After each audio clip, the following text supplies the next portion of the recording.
It's 3 in the morning. A person sits in a dark room. In front of him lies an old diary. Today I felt that sensation again. The one that calms me. The one that keeps me alive. These lines aren't from an ordinary person. They're taken from a serial killer's diary. You're probably thinking they're just crazy or monsters.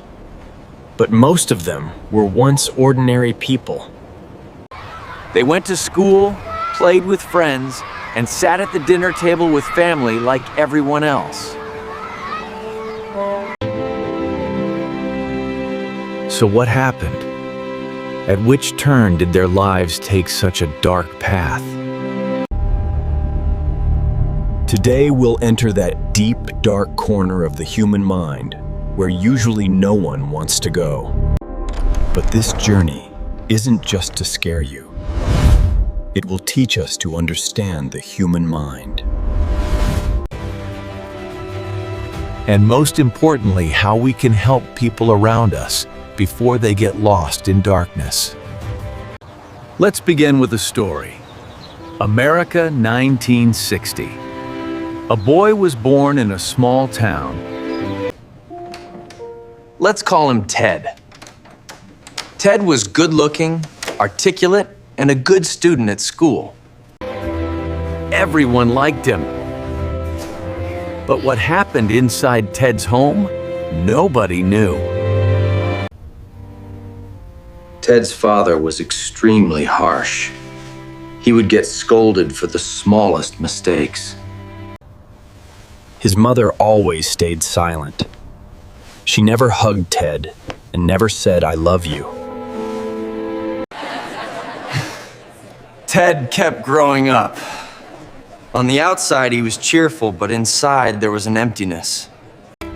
A strange feeling that he didn't fit anywhere. He couldn't understand what this feeling was. Let me pause here for a moment. Have you ever felt like this?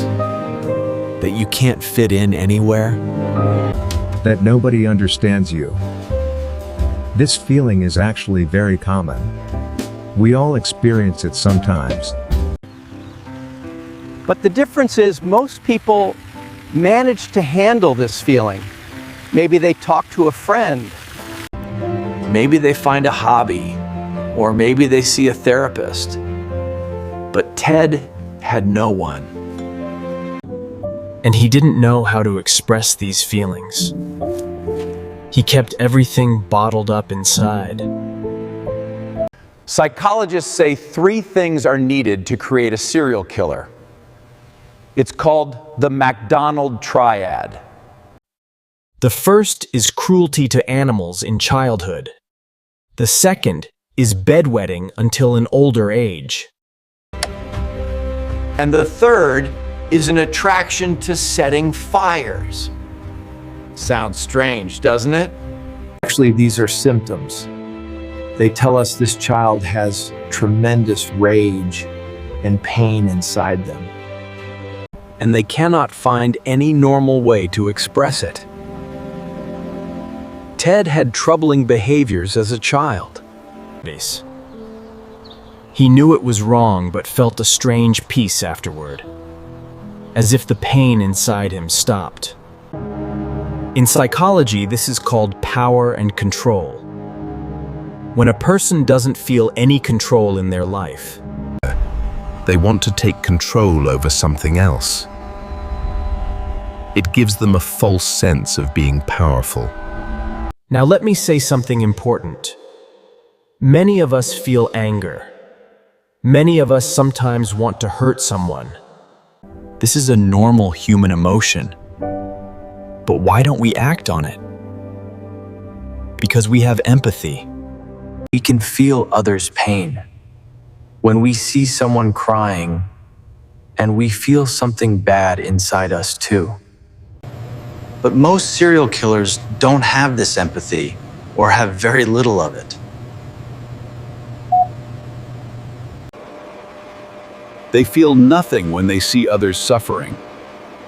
Sometimes they even feel pleasure from it. Why does this happen? Research shows the part of their brain that creates empathy often doesn't work properly. But brain structure alone isn't responsible. Environment is equally responsible for shaping behavior. If a child never receives love in childhood and they're never hugged, if no one comes when they cry, then their brain doesn't learn how to feel empathy. They learn that crying has no meaning. Others' pain has no meaning either. Now let me come to another character named Sarah. Sarah grew up in a broken family. Her father would drink and create problems at home. As a child, Sarah would hide behind the closet, covering her ears so she wouldn't hear loud sounds. Sarah grew up, but she didn't become troubled. Instead, she became a psychologist helping others. So where's the difference? There was one person in Sarah's life, a teacher at her school. She looked at Sarah and understood something wasn't right. She gave Sarah time and listened to her. You are valuable, Sarah. Never forget that. You matter and you deserve to be happy. This one connection changed Sarah's life completely.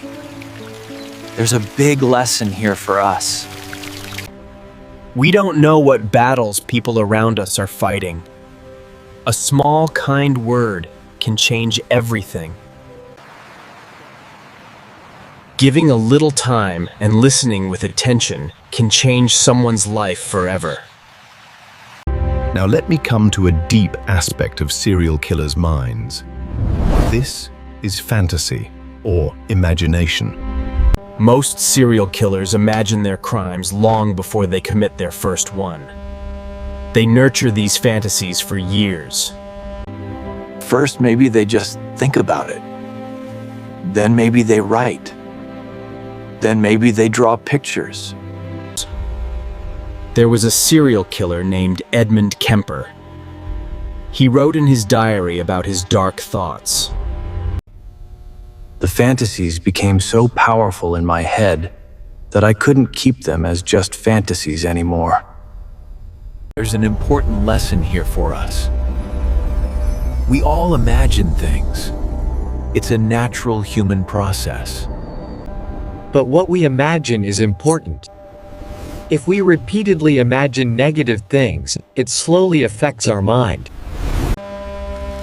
In psychology, this is called rumination. When you repeatedly think a negative thought, it creates a brain pathway.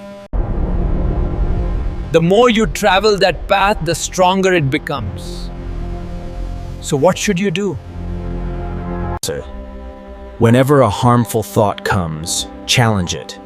Ask yourself, is this thought helping me become better? If the answer is no, then consciously move away from that thought. It's possible with practice. Another important thing is trigger or stimulus. In most serial killers' lives, there's a specific triggering event. It could be a relationship breaking up, losing a job, someone's death, or a major humiliation. There was a notorious serial killer named Jeffrey Dahmer. Before his first crime, his parents had divorced.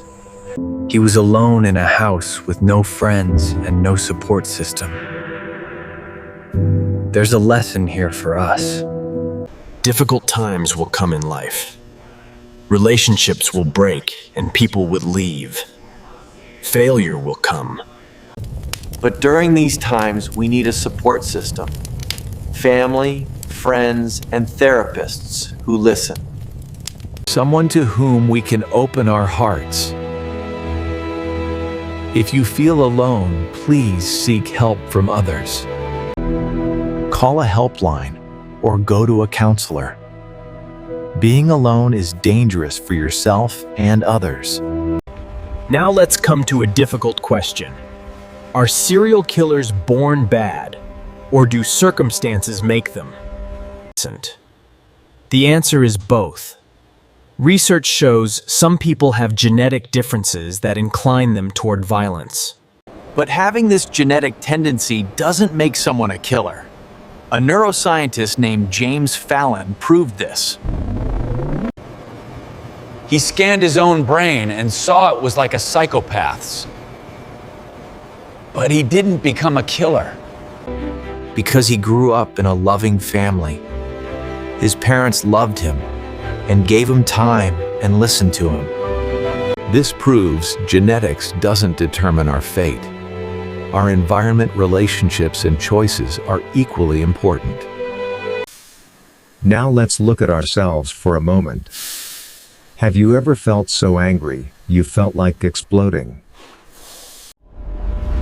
Have you ever been in so much pain that you felt like you couldn't take it anymore? These feelings are normal. But what's important is how we handle them in healthy ways. First, recognize and acknowledge your feelings. Feeling angry? That's okay. Feeling hurt? That's okay too. There's nothing wrong with feeling these things. Second, find healthy ways to express your emotions.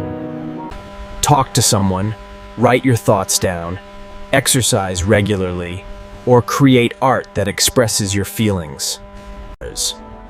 Third, if you feel like you can't handle it, get professional help. This isn't weakness, it's courage. The stories of serial killers aren't meant to scare us.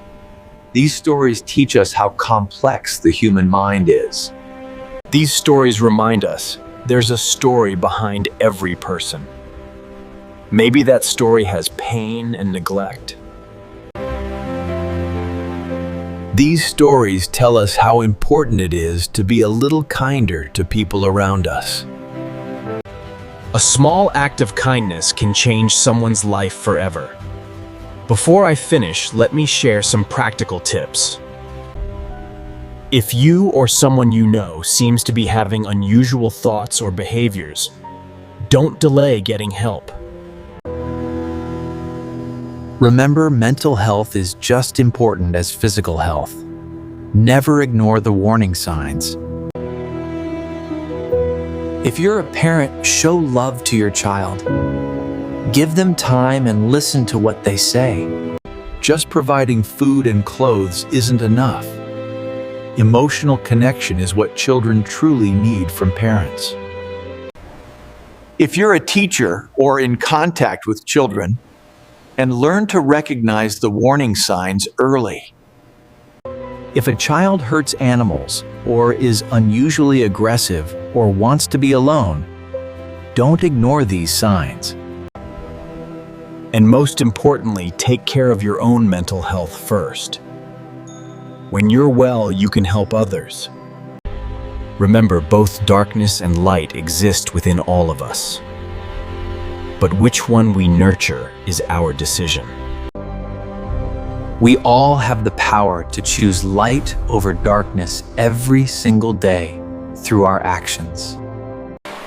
If today's discussion helps you even a little to understand yourself or someone around you, I'm fulfilled.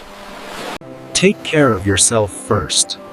Be kind to others around you. Small gestures matter more than you know. And remember, asking for help isn't weakness. It's the greatest courage anyone can show. Stay well, everyone.